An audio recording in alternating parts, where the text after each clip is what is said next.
রুগী আমার এইদিকে আসিয়ে খুব সমস্যা, এই রাস্তাটা ভাঙিয়ে খুব সমস্যা হয়েছে। রুগী আমার ঘাড়ত করি আনা নাগে, এখন রাস্তাটা হলে রডো টডো চড়ে আনা দেবে। দীর্ঘদিনের অভিযোগ বলতে এটা ঠিক না।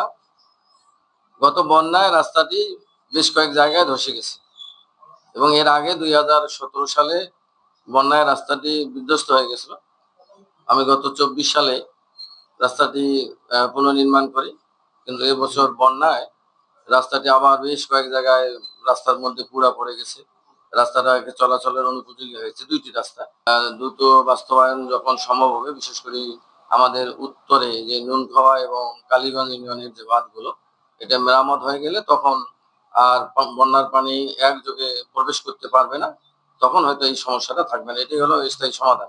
এই রাস্তা দিয়ে সব সময় হাজার হাজার মানুষ সবসময় চলাচল করে এবং মানুষের খুব সমস্যা। একটা মানুষের যদি অসুস্থ হয়, গাড়ি ঘোড়া আসি না, যেতে পারে না, ছাত্রছাত্রীরা স্কুল যেতে পারে না এবং খুব সমস্যা। আত্মীয় স্বজনের মোটরসাইকেল দিয়ে আসতে পারে না, খুব সমস্যা। মানে রাস্তাঘাট সব ভাঙি যায়, আসতে পারি না।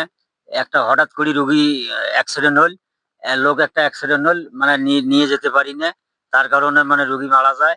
অনেক সমস্যা রাস্তাঘাট।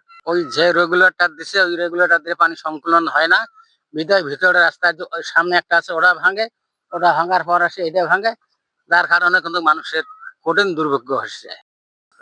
রাস্তা এটা জরুরি লাগে, হাজার হাজার মানুষ রাস্তা দিয়ে হাঁটে, রাস্তা তো বন্ধ নাই। এখন আপনারা কি চান যে আসলে রাস্তা রাস্তা চাই না, এটা আমরা জরুরি রাস্তা চাই।